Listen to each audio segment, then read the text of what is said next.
Fun Bells. મારું નામ સોનચકલી છે.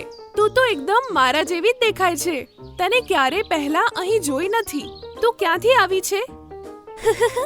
મારું નામ પણ સોનચકલી છે. કહીને સોનચકલીએ તેને બધું કહી દીધું.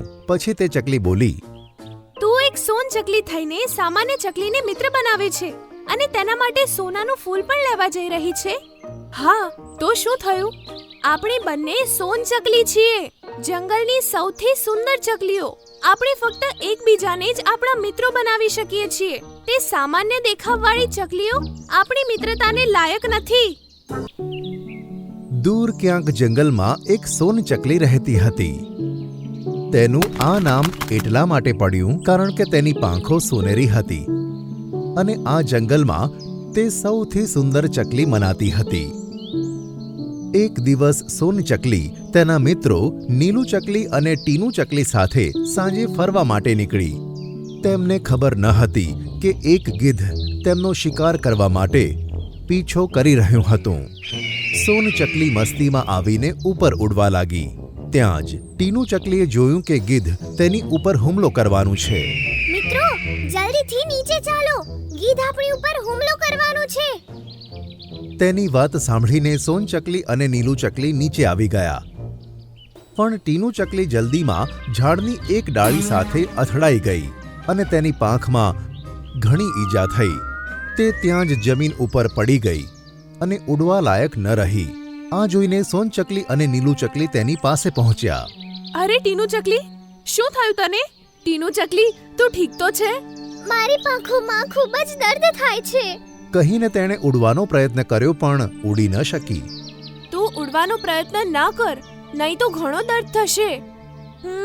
હવે આપણે આને સાજી કેવી રીતે કરીશું? આની ઈજા અને દર્દને મટાડવા માટે આપણે સોનાના ફૂલ લાવવા પડશે, જે કાળા પહાડ ઉપર જોવા મળે છે. હા, તે ફૂલ વિશે તો મેં પણ સાંભળ્યું છે, પણ કાળા પહાડ ઉપર અત્યારે ખૂબ જ અંધારું હશે. હા, પણ અત્યારે તું ત્યાં જઈ શકે છે કારણ કે તારી સોનેરીની પાંખ ચંદ્રના પ્રકાશમાં ચમકે છે અને પ્રકાશ ફેલાવે છે. તને તે ફૂલ સહેલાઈથી મળી જશે.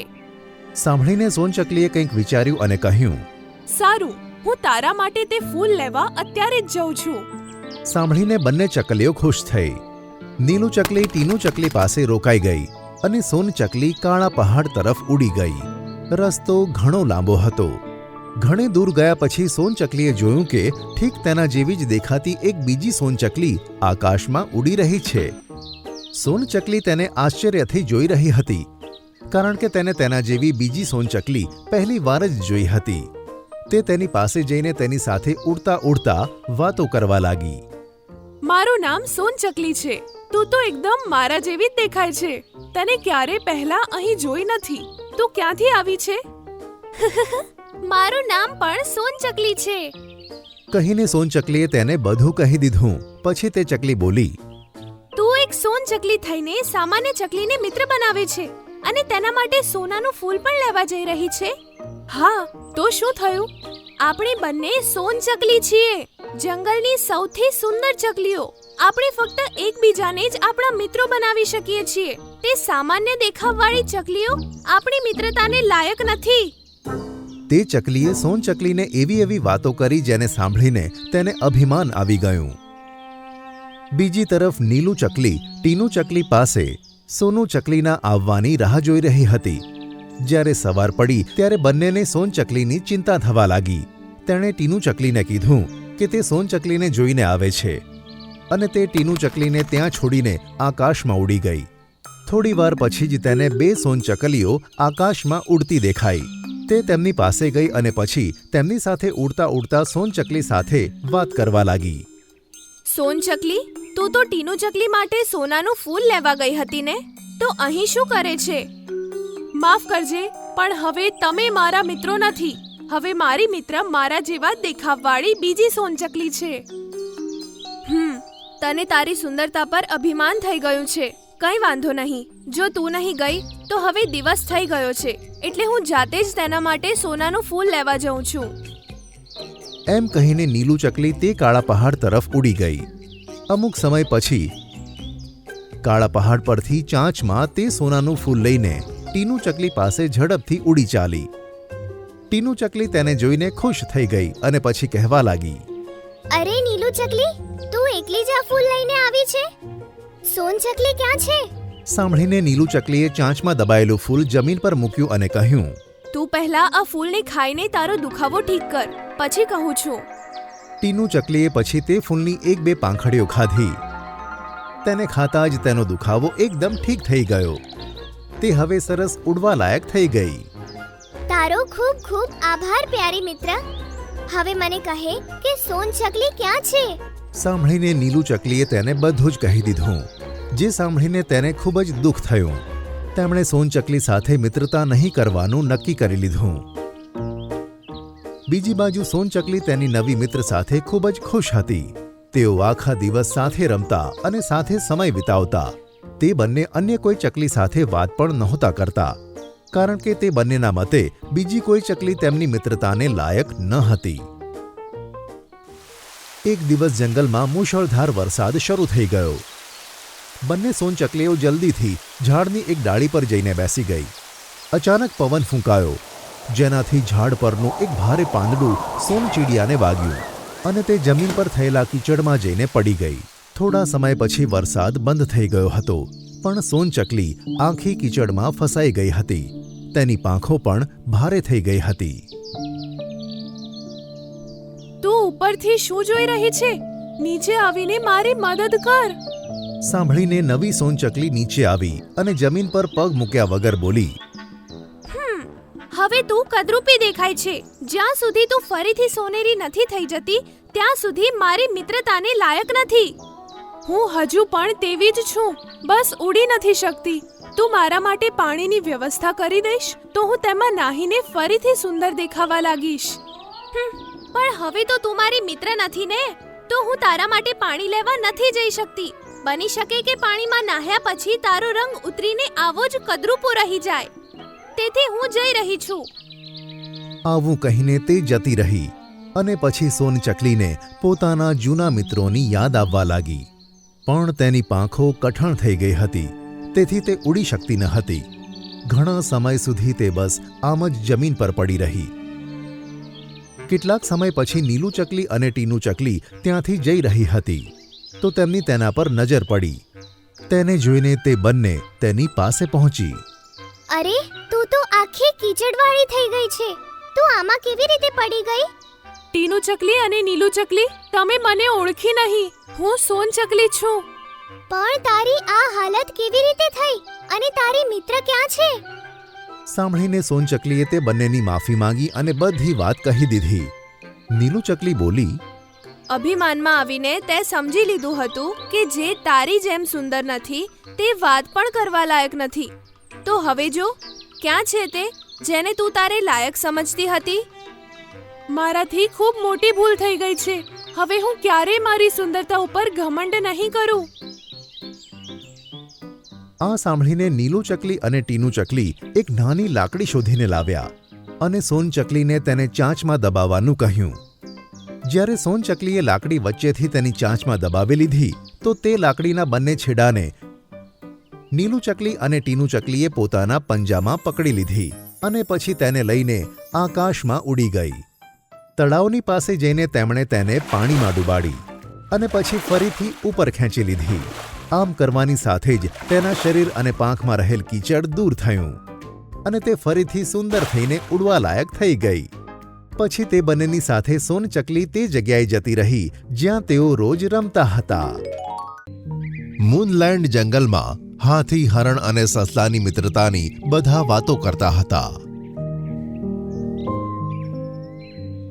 આ ત્રણે સાથે મળીને જંગલ પર આવેલી મોટામાં મોટી મુશ્કેલીને હલ કરી દેતા હતા. બીજી બાજુ ડંકી ગધેડાની મૂર્ખતાથી બધા હેરાન હતા. હાથી, હરણ અને સસલું, તમારા ત્રણેયની મહેનત અને ચતુરાઈથી આપણા જંગલની પહાડીની નીચેવાળો ભાગ જે ડંકી ગધેડાને કારણે બરબાદ થયો હતો, તે હવે ફરી હર્યો ભર્યો થયો છે. અમે બહુ ભાગ્યશાળી છે કે આપણા જંગલમાં તમારા જેવા પ્રાણીઓ હાજર છે. આ સાંભળી બધા જાનવરો ખુશ થયા, પણ ડંકી ગધેડો મનમાં ને મનમાં ગુસ્સે થયો. મારાથી એક નાની ભૂલ જ થઈ, જેના કારણે આ ત્રણેયને વખાણો સાંભળવાનો મોકો મળ્યો. ડંકી, તે મોટી ભૂલ કરી હતી. તેથી હું તને 3 દિવસ માટે જંગલમાંથી કાઢી રહ્યો છું. જી શેરખાન, જેવું તમે કહો. તે મને બોલ્યો અને શેરખાનના હુકમ પ્રમાણે જંગલની બહાર નીકળી ગયો. મેં બસ 5 ઝાડ, 20-30 છોડ અને 200-300 ફૂલોને નુકસાન કર્યું, એ પણ ભૂલથી. અને આ શેરખાને જંગલમાંથી બહાર કાઢ્યો. ઈચ્છા થાય છે કે હું સિંહ બનીને આ શેરખાનને ખતમ કરું. તે બબડતો બીજા જંગલની અંદર આવી ચૂક્યો હતો. ત્યાં જ તેણે સામે અજીબ દ્રશ્ય જોયું. એક સુંદર ઘર અને તેની બહાર એક શિયાળ ઊભું હતું. હું મારા નાના રૂપથી ખૂબ પરેશાન છું. એક ઉંદરની જિંદગી ખૂબ મુશ્કેલ હોય છે. હવે તમે મને જલ્દીથી એક મોટું જાનવર બનાવી દો. કઈ વાંધો નહીં. તે મારા આખા 3 મહિના વાત સાંભળી છે. હવે હું તને આ નાના જીવ થવા માટેની મુશ્કેલીથી છુટકારો અપાવું છું. ચલો, આ જાદુઈ ઘરની અંદર જા. અને પેલું ઉંદર ઘરની અંદર ગયું. આબ્રાકાડાબ્રા. આ ઉંદર હમણાં ને હમણાં એક ઘેટું બનીને બહાર નીકળે. આટલું કહેતા જ ઘરની અંદરથી ઘેટું બહાર નીકળ્યું. ઓહો, હું તો એક ઘેટું બની ગયું. યીપી! અરે વાહ, આ તો કમાલનો જાદુગર લાગે છે. ગધેડો જલ્દીથી ભાગીને તેની પાસે ગયો.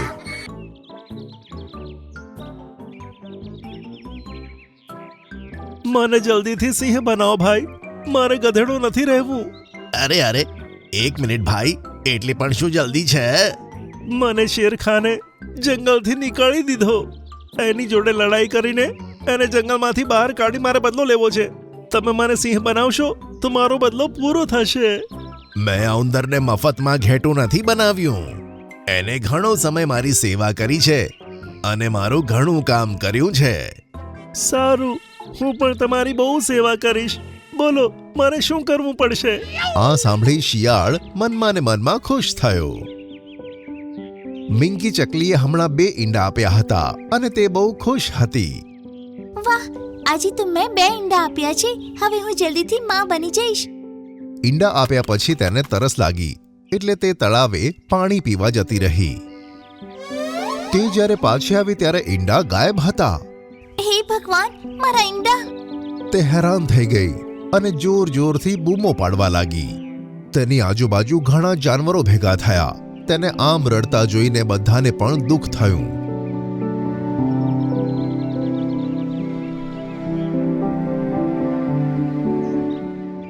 બીજા દિવસે કાલુ રીંછ ગુફામાં બેઠો હતો અને તેની બાજુમાં તેનું બચ્ચું પણ હતું. બચાવ, કોઈ છે? અરે, આ કોણ મદદ માટે બોલાવી રહ્યું છે? કાલુ રીંછ ઊભો થઈને અવાજ તરફ ભાગ્યો. ઘણે દૂર ગયા પછી પણ તેને કોઈ જ જોવા ન મળ્યું. ખબર નહીં કોણ બૂમો પાડતું હતું. તે પાછો પોતાની ગુફા તરફ જતો રહ્યો.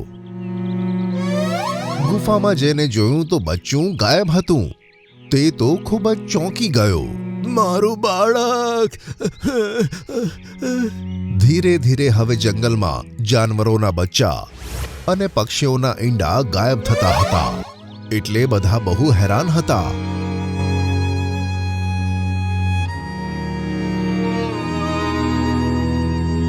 શેરખાન, અમારા બાળકો બહુ રહસ્યમય રીતે ગાયબ થઈ રહ્યા છે. એમની સાથે શું થઈ રહ્યું હશે એ વિચારીને જ અમારું કલેજું કાપી રહ્યું છે.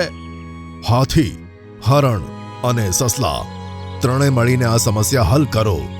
મારે બધા જ બચ્ચા જોઈએ છે અને એ જાનવર પણ જે તેમને ઉપાડી જાય છે.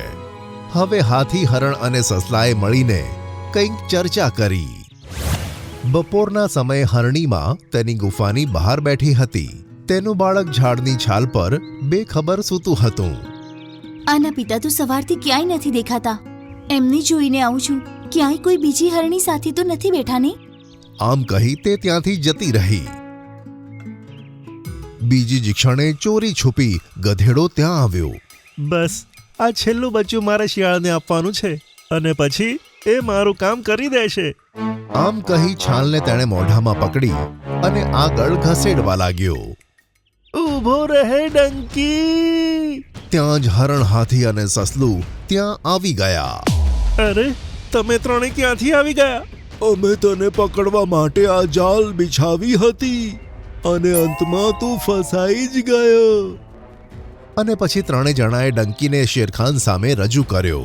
ડંકી, જલ્દી બતાય કે ગાયબ થયેલા બચ્ચાઓ અને ઈંડા ક્યાં છે, નહીં તો હમણાં ને હમણાં તને ચીરી ફાડીને મારી નાખીશ. ના શેરખાન, હું હમણાં જ બધાને બચ્ચાની પાસે લઈ જાઉં છું. બધા જાનવરો ડંકીની સાથે પેલા બીજા જંગલમાં પહોંચ્યા, જ્યાં શિયાળ તે ઘરની પાસે જ હતો.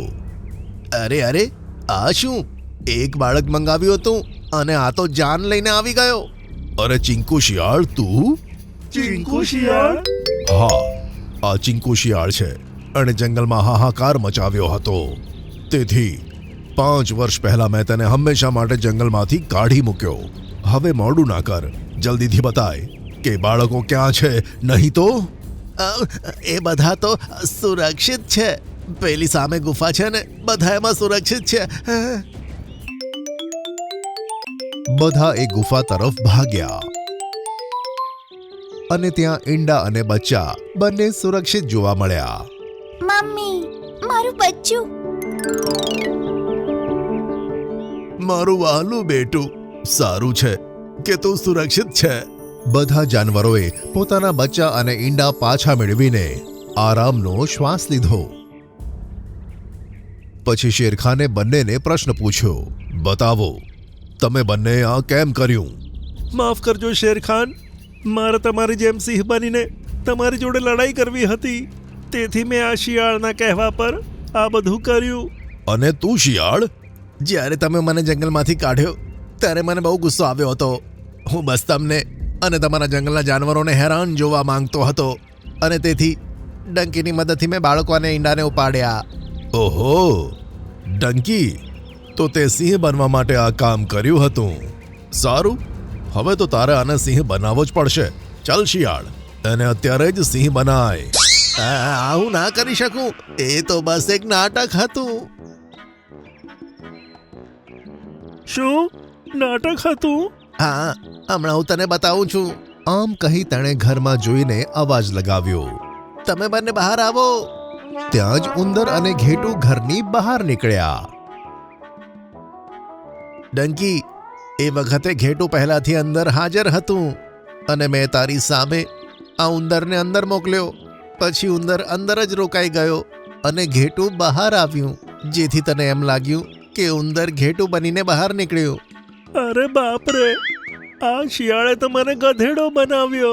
ડંકી મહારાજ, કદાચ તમે ભૂલી રહ્યા છો કે તમે પહેલાથી જ ગધેડા છો.